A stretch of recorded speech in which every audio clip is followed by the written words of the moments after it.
नमस्कार, मैं हूं नम्रता पाराशर। आप देख रहे हैं बीवीएम न्यूज। चले रुक करते हैं खबरों की। और खबरों में सबसे पहले बात करेंगे दिल्ली से सटे फरीदाबाद की, जहां पर एक ही दिन में गोली लगने से 4 लोगों की मौत के बाद फरीदाबाद में दहशत का माहौल है। बता दें कि लगातार फरीदाबाद स्मार्ट सिटी की जगह क्राइम सिटी बनता जा रहा है।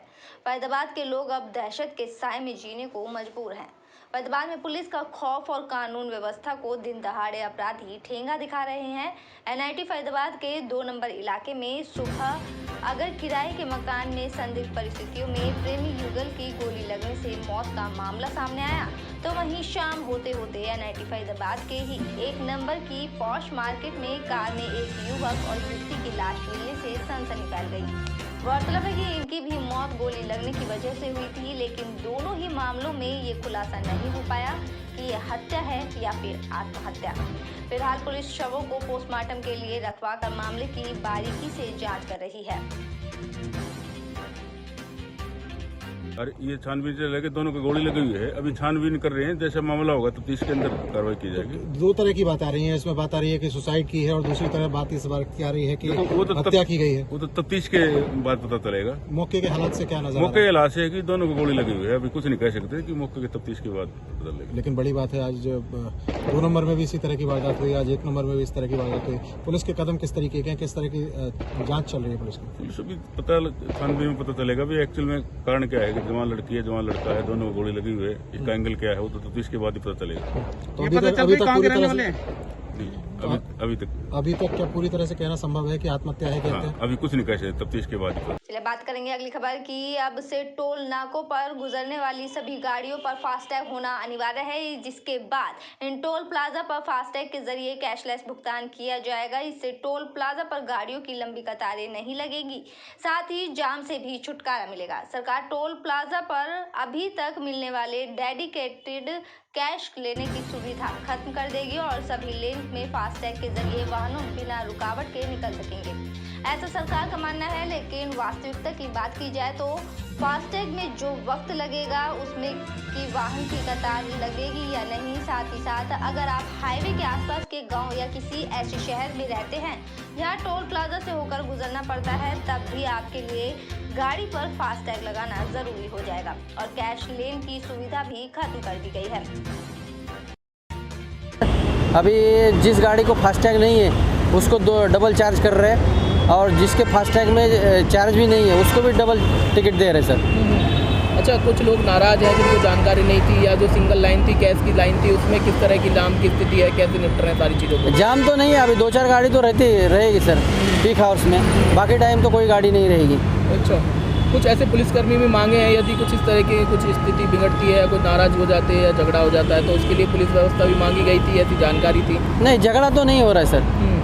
अभी आप भी खड़े बहुत टाइम से, तो कोई झगड़ा नहीं है कोई गाड़ी वाले से। अच्छा, सब नॉर्मल चल रहा है? सब नॉर्मल चल रहा है। और कैसे लोगों को समझा रहे हैं, कैसे वो अब गाड़ी पर फास्टैग लगवा सकता है, यदि जिन्होंने नहीं लगाया उनके लिए कुछ मैसेज या कुछ ऐसी जानकारी देना चाहेंगे? हम कोशिश तो पूरे 1 महीने से कर रहे हैं, पीछे 1 महीने से कर रहे हैं कि फास्टैग अनिवार्य है करके, और 15 फरवरी के बाद में तो कैशलेस पूरा बंद हो जाएगा।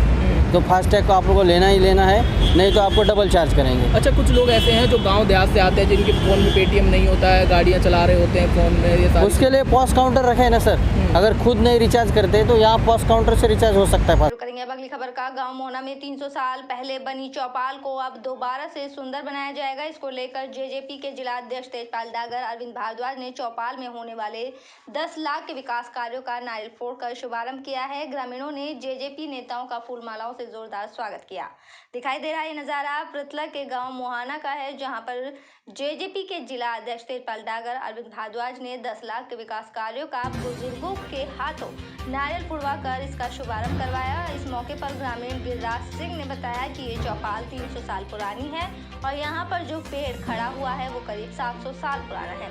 जिस तरीके से डिप्टी सीएम दुष्यंत चौटाला ने इस चौपाल का संज्ञान लिया, तो उनके लिए वे उनका तहे दिल से धन्यवाद करते हैं। जल्द ही गांव में एक बड़ी रैली का आयोजन किया जाएगा, जिसे डिप्टी सीएम को मुख्य अतिथि के तौर पर बुलाया जाएगा। वहीं जननायक जनता पार्टी के जिला अध्यक्ष तेजपाल डागर ने बताया कि ग्रामीणों ने चौपाल के साथ साथ कुछ और मांगे भी रखी है। उनके समक्ष ये सभी मांगे रखी है, जिनको दुष्यंत चौटाला तक पहुंचाया जाएगा और इनको पूरा करवाया जाएगा। आए जिन्होंने हमारे पूरन सरपंच वाली चौपाल के लिए 10 लाख रुपए दिए हैं विकास के लिए। और हमने उनसे मांग करी है कि भाई कोई ऐसा समय नहीं रहा, कोई मुख्यमंत्री अपने कार्यकाल में नहीं आया, छोड़ा जो नहीं आया हो। हमने उनसे मांग करी है कि दुष्यंत चौटाला जी सबसे पहले मोहना आएँ और मोहना को उपमंडल का दर्जा दिलाएं।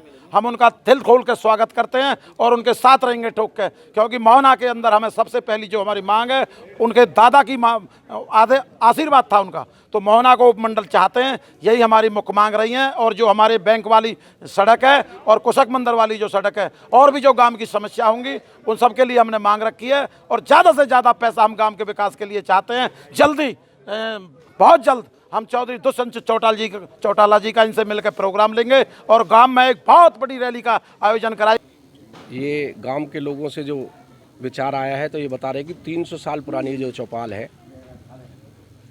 और जो इसका जो है आज इसका शुभारंभ हो गया है, ये ज़्यादा से ज़्यादा 2 या 1.5 महीने के अंदर अंदर बन के तैयार हो जाएगी। इसके अलावा और कुछ मांगे भी दी हैं ग्रामीणों ने, उनको लेकर के अब दुष्यंत जी से गुहार लगाई जाएगी। उससे हम डिप्टी सीएम साहब से मिलेंगे और इन खबरों में बात करेंगे अब सोहना की। सोहना में इस समय चोरों का पूरी तरह से आतंक है, जहां 2 दिन पहले 8 दुकानों की शटर उखाड़ कर अज्ञात चोरों ने लाखों का माल चोरी कर लिया था, तो वहीं ठीक सामने फिर से अज्ञात चोरों ने बिजली की आला मशीन चुरा ली है।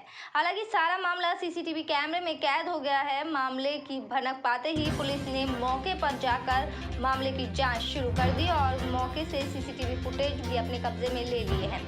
सोहना में इस समय चोरों का जमकर आतंक मचा हुआ है। चोरों की लगातार वारदातों में दुकानदारों में लगातार भय का माहौल बना हुआ है।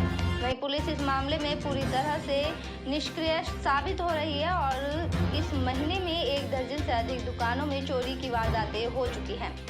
हम तो सुबह यहाँ पे आए थे जी, पता चली हमारी जो आ रहा है ना मशीन है ना, हाथ से लकड़ी काटते हैं, मशीन होती है करीबन 40-50 हज़ार रुपए के आसपास की है। तो जब हमें उसकी जरूरत पड़ी तो देखा तो वो नहीं थी। फिर हमने अपने आके यहाँ पे फुटेज देखी कैमरे की, तो उसमें पता चला 4:20 पे एक लड़का आया है, पता ना कौन है पीछे से, उसने उस मशीन को ले जाते हुए उसकी फुटेज वगैरह सब आ रही है। तो पुलिस को खबर कर दी इस मामले में? पुलिस जी को हमने दे दिया, थाने में एक एप्लीकेशन दे दी है और पुलिस वाले हमारे यहाँ इंक्वायरी के लिए भी अपने जो उनकी है। कोई अंदाजा लगाया आरोपी कौन था? कुछ आया अभी तक कुछ सामने? कुछ हमने तो कुछ नहीं लगाया, बाकी अब पुलिस। चलिए बढ़ते अगली खबर की ओर। 3 कृषि कानूनों के विरोध में देश का किसान पिछले लंबे समय से संघर्ष कर इन तीनों काले कानूनों को निरंतर रद्द करने की मांग कर रहा है। कांग्रेसों ने अंग्रेजों के खिलाफ युद्ध लड़कर देश को आजाद कराकर देश में तिरंगा फहराया।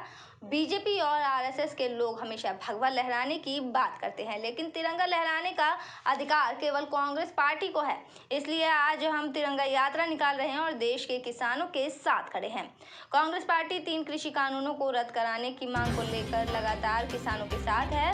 ये सारी बातें पूर्व मंत्री कैप्टन अजय सिंह यादव ने कही, जो अच्छे दिन की जगह अच्छे महंगे दिन आ गए हैं। ये बात भी उन्होंने कही। केंद्र की बीजेपी सरकार लगातार पेट्रोल डीजल के दामों में बढ़ोतरी कर रही है और अब तो रसोई गैस के दामों में भी इजाफा हो रहा है। सरकार ने गरीब लोगों की कमर तोड़ कर रख दी है और पेट्रोल डीजल के दामों में बढ़ोतरी होने के बाद महंगाई बढ़ेगी, जिसका असर मध्य वर्गीय और गरीब परिवार पर पड़ेगा। अजय सिंह यादव ने कहा कि जिस देश को कांग्रेस पार्टी ने 70 सालों में खड़ा किया था, आज भारतीय जनता पार्टी की सरकार लगातार हर विभाग का निजीकरण कर देश को पूंजीपतियों के हाथ में सौंपने का काम कर रही है। इन सब के खिलाफ हम लोग आज अपनी यात्रा निकाल रहे हैं। आप देखिए, गैस का सिलेंडर 810 रुपये, कह रहे थे सब्सिडी ख़त्म कर देंगे, होगी सब्सिडी ख़त्म। पेट्रोल का दाम 85 रुपये और 100 के आंकड़े पर पेट्रोल पहुंच गया है। सेंचुरी मारने वाले हैं। तो भैया ये लोग जो हैं इस देश को बेचने वाले हैं। रेलवे बेच देंगे, आपकी LIC, एरोप्लेन, बंदरगाह, अपना जितनी भी BSNL है, सारी जितनी भी हमारी जो संपदाएं जो 70 साल में कांग्रेस पार्टी ने जो बनाई थी, आप सब जानते हैं, उनको बेचने में लगे हुए हैं। और हमारी लड़ाई इन पूंजीपतियों के खिलाफ है। राहुल जी का नारा सही है कि हम दो हमारे दो। कौन है वो? आप लोग जानते ही हैं। दिखा रवि जो लड़के प्रताड़ित किया जा रहा है, जो बुद्धिजीवी लोग हैं उनको प्रताड़ित किया जा रहा है। इसका हम कड़ा विरोध करते हैं, निंदा करते हैं। हमारे बीच में जो हमारे यहाँ से हमारे भूतपूर्व जो हैं ये अध्यक्ष भी रहे। श्री राम रघुवंशी थे और हम उनके वंशज हैं। बीजेपी का श्री राम से कोई लेना देना नहीं है। जहां तक महात्मा गांधी व हनुमान को आंदोलन जीवी कहने का उनका बयान है, वे उस पर कायम है और माफी उन्हें नहीं बल्कि प्रधानमंत्री को मांगनी चाहिए। ये कहना है किसान नेता राकेश टिकैत का, जो रोहतक जिले के सापला में आयोजित छोटू राम जयंती समारोह में शिरकत करने के लिए पहुंचे थे। वहीं उन्होंने कहा कि जिस तरह के कानून है उससे आम जनता ही नहीं पशु भी भूखे मर जाएंगे। साथ ही टिकैत ने ऐलान भी कर दिया है कि पश्चिम बंगाल में भी किसान काफी दुखी है, वहां भी पंचायतें होंगी।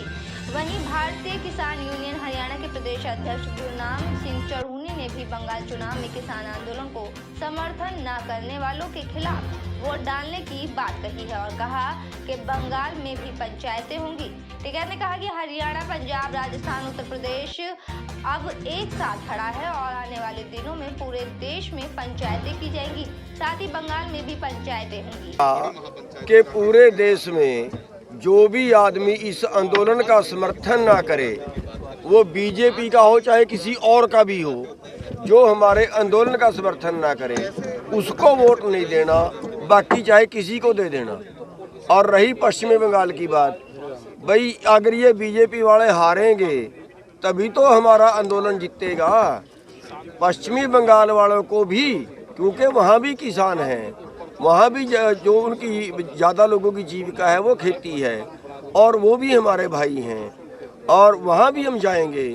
और जो वोट का है उनको भी हम कहेंगे कि जो हमारा पक्ष के कानून ना बनाए, क्या हम उसे वोट डालनी चाहिए? उसे बिल्कुल नहीं डालनी चाहिए। जो हमारी जीविका छीन रहा है उसको बिल्कुल नहीं वोट डालनी चाहिए, बाकी किसी को डालें। हम ये नहीं है कि एक पार्टी को डालो, हम एक के समर्थक नहीं है, लेकिन जो हमारा विरोधी जाएंगे, सब जगह जाएंगे, पूरे देश में जाएंगे। बंगाल में भी तो किसानों को दिक्कत है, बंगाल के किसानों को दिक्कत है। हाँ, बंगाल में किसानों को दिक्कत है, जाएंगे वहाँ भी। किस तरह की दिक्कत है? अरे फसलों के रेट नहीं मिल रहे वहाँ पे भी। हाँ, दिक्कत है, बंगाल में भी जाएंगे।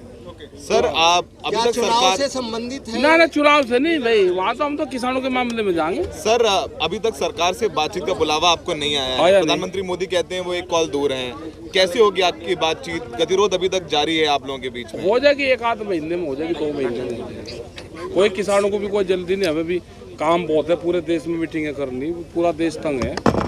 ये तो ट्रैक्टर लेगा तो पूरी दुनिया में और लगा, तो फ्रांस में भी हो रहा, वहाँ पे भी हो रहा।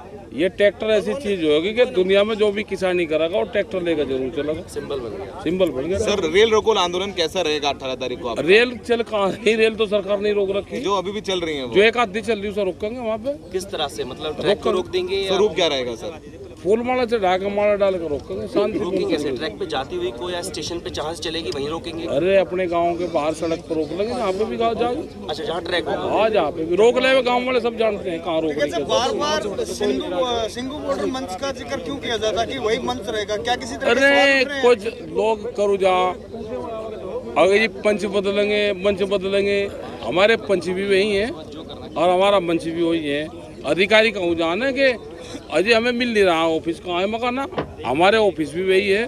राज्यपाल जी, गोगरा जी, ये सब हमारे लीडर है।